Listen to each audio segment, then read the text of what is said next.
Hello guys. So আজকে আমাদের বাড়ির পাশে একটা দিদির আইবুড়ো ভাত আছে, তো তার অন রিকোয়েস্ট ছিল সে আমার হাতেই রান্না খাবে। সো দ্যাটস আমি তো রান্না করলাম। এটা মাছ রান্না করেছে, যেহেতু দিদির অন রিকোয়েস্ট ও এইগুলোই খাবে।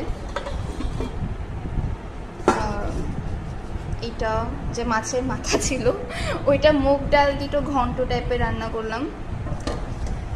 অ্যান্ড এইখানে আমের চাটনি করেছি।